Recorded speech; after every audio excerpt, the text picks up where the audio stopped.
Good afternoon. Welcome to the daily briefing here at EMA at St. Clair County, where Chairman Mark Kern will be giving his report shortly. But right now, Sam Bierman from the Health Department. Sam, you have the numbers today.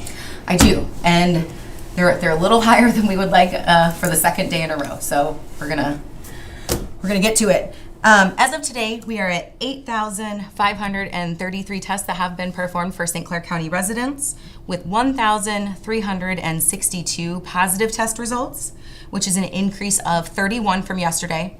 And that does include males and females from their 20s to their 80s.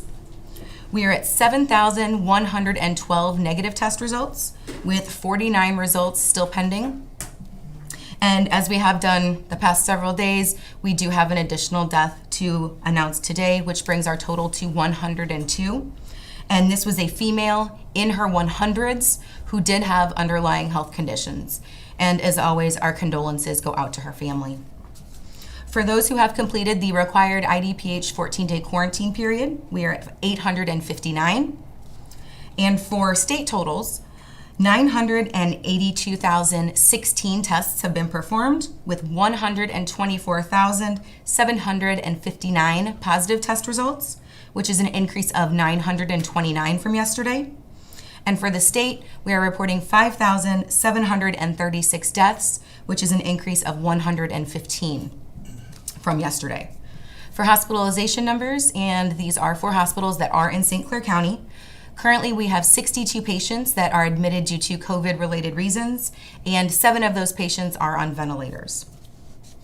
For congregate living facilities that are in outbreak status, and that is 2 or more staff or residents that are either COVID positive or who have COVID-like symptoms, Brea of Belleville has 40 cases and 4 deaths. Brea of Cahokia has 8 cases and no deaths. Caritas Family Solutions in Belleville has 11 cases and no deaths. Caseyville Nursing and Rehab has 3 cases and no deaths. Cedarhurst of Shiloh has 11 cases and no deaths. Cedar Ridge of Lebanon has 16 cases and 1 death. Colonnade Senior Living in O'Fallon has 4 cases and no deaths. Four Fountains in Belleville has 104 cases and 25 deaths. Help at Home in Belleville has 2 cases and no deaths. Help at Home in O'Fallon has 5 cases and no deaths. Knollwood Retirement Center in Caseyville has 8 cases and 1 death. Lebanon Care Center in Lebanon has 54 cases and 10 deaths.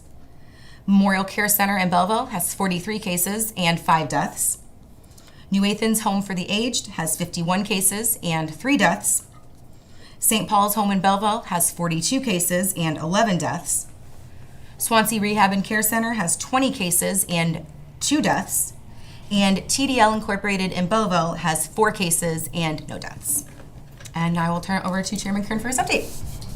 Thank you, Sam. We got today's zip code reports. Remember, if you don't hear your zip code, it doesn't mean that you don't have a COVID positive diagnosis in your zip code. It just means that your zip code has not risen to the level above 5 yet. In 62059, we remain at 7. 62201, we remain at 19. 62203, we remain at 44. In 62204, we go up by 1 to 49.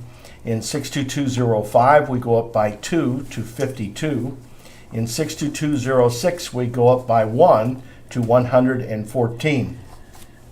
In 62207, we go down by 3 today to 77. Remember, these numbers can go down if people are transferred from one zip code to another. They give a different zip code when they're in the hospital. It turns out they're not registered there.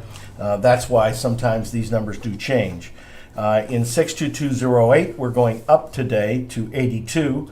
In 62220, we're going up 3 to 146. In 62221, we're going up by 1 to 112. 62223, we're going up by 2 to 54. 62226, we're going up by 4 to 149. 62232, we remain the same at 27. 62239 remains static at 15. 62243 is the same at 8. 62254 is also the same at 48. 62257 is the same at 12. And we go down 3 in 62258 to 15. In 62260, we're going up by 1 to 10. 62264 goes up by 1 to 42. 62269 is going up 3 today to 77. And 62285 remains the same at 14. So we've seen our hospitalizations go down a little bit today. Patients on ventilators down by 1. And of course, another death. We're over 100 now. This is a terrible thing that's occurring. We're hoping that these deaths subside, but they just continue every day. We seem to add to the death total. So we're going to continue with this because it's important and because we're not through the woods yet.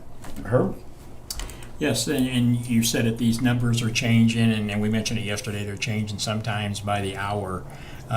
Zip codes, as you talked about, they, for whatever reason, as you said, people move, their addresses in the hospital, the zip code gets changed, and we want to make sure that it gets corrected as all possible. And Sam, that kind of goes back to we always get those questions about these long-term healthcare facilities. And I just want to take a minute today to explain to our followers the job that you and your staff and Barb's staff at the health department, it's a daily thing. Sometimes when you get there in the morning, I mean, you said today you had 30 emails, and you're working every hour with these long-term health cares. And I just think that the citizens don't realize the stress and the pressure these nursing staff at these long-term health care, I mean, they're in there taking care of our loved ones. They are. And, we talk about how taxed the hospital systems are and the hospitals are, but, we often forget that some of the long-term cares are, doing some of the same things. They're giving people medications, they're helping them with meals, they're helping them with, showering and bathing and everyday things that need to be done. And they're in the same boat as the rest of us. They're working with sometimes shorter staff, depending on if they have staff out that, might have been exposed or who might have a COVID positive diagnosis, or, they could be looking at, residents that they've taken care of, sometimes for years. They're seeing, some of their long-term people that have been there, they're losing them. So it's hard on them as well. Well, and then you add in the fact that those residents haven't been allowed to have their families in. Exactly. So the nurses and the CNAs and the housekeeping and all of them become that extended family. Even more so than they were already. Even more so than they were. You and I both had a conversation today, and I know Brian with Christy from Four Fountains, one of the first cases that we had, and what a chore they have had going on. And I mean, our thoughts and hearts go out to her and her staff because they were working short-handed. Because and then you have to factor in the changes that has come down from IDPH. This week we're going to do it this way. Next week we're going to test these people. So it's kind of a flip of the coin. Do we test everybody or don't we test everybody? And they're having to stay on top of that, and that's why she was really giving the health department props today. You and Marcia and everybody over there has just been at her beckoning call. So I just want to share that with you, and I know she shared it earlier too. Well, and we've done everything in our power for any long-term care that needs any assistance from us, whether it be guidance from the state, whether it be any PPE that we can help with. We've helped with staffing for a couple of the agencies. So really anything that they've called us with that has been within our reach, we've tried to do. And for any of our other long-term cares out there, if anything comes up, don't hesitate to reach out to us. If we don't have the answer, we will certainly work on getting you the answer and seeing if there's any resources that we can pull from to meet the needs that you have. Okay, very good. And the testing is difficult because all it really is a snapshot of how that person is that day. Exactly. We could test on a Monday and you could get a negative test result, and then test a day later and get a positive test result. So it is, you're exactly right. It's a very short-term snapshot of, what the situation is at that moment. And the staff goes home. So they do. They have to go to the store to go shopping. And, they do. And so, there is still a turnover of people in the long-term care facility. And It's just a real difficult situation, and that's why those stress levels are high. They are. And all of our long-term cares in the very beginning, they took those steps of not allowing visitors in, to taking the temperatures of the staff before they would, start their shift. They did all the right things, and they took all the necessary precautions.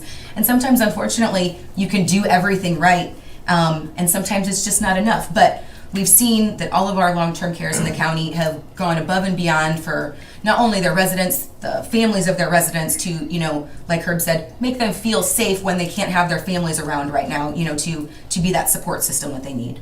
Well, and we can't forget, one of the big problems from the onset was the lack of testing. The kits weren't available, so everybody Exactly. was scurrying around trying to get them, and so we were playing catch up there for over a month. We were. So, And when we finally got them in-house, we've started to test, and now we're working our way through the list of long-term care facilities within the county. And there is no shortage now, so we No. encourage people to yes, Correct. get it go done. out and get tested. And we go back to what Dr. Bodeman said a long time ago. This virus is not very effective at many things, but it is effective at spreading. It is. It is a highly contagious disease that is just, it's hard to control. It is. Well, And the hard thing is, we are saying distance ourselves and, wash our hands. And washing our hands for people that are in the healthcare field is not new. But you get into the healthcare field because you want to help people. And, when you're told, if less it's necessary, put some distance between you and your patient, that's hard. Those healthcare workers want to be, right there and, helping with every need that they have. Well, and that's why, we say all along that the PPEs were so important for our first responders. Our nurses and our doctors, even the physicians that we've had on here, couldn't stress how much importance it was to have them on there. That's why they set up the new procedures at the hospitals of you were being screened outside in a tent. We've had people on the briefings say, well, it's no more different than people getting in an automobile accident or dying from an automobile accident or a gunshot wound. And I tell them the difference is an accident isn't contagious. This is very highly contagious. And, they say it's just the flu. Well, we have flu vaccines every year. There's no vaccine for this right now. I mean, we're hoping for that. So I just think that some people get lackadaisical and don't understand it, but there's a lot of people that follow us that do. And I just wanted to take time today to express our thoughts and our support for those long-term healthcare facilities and all of the nurses and the CNAs and that are out there taking care of those loved ones, because, as I said, they don't have their families visit them in those homes currently, and hopefully that gets back to normal. So Exactly. very good. We had 28 agencies pick up PPE today, in fact. So right now we're in good supply of them, and doctors, dentist offices, the long-term health care, as Sam said, if they need anything, we're making sure that we supply them with all of that.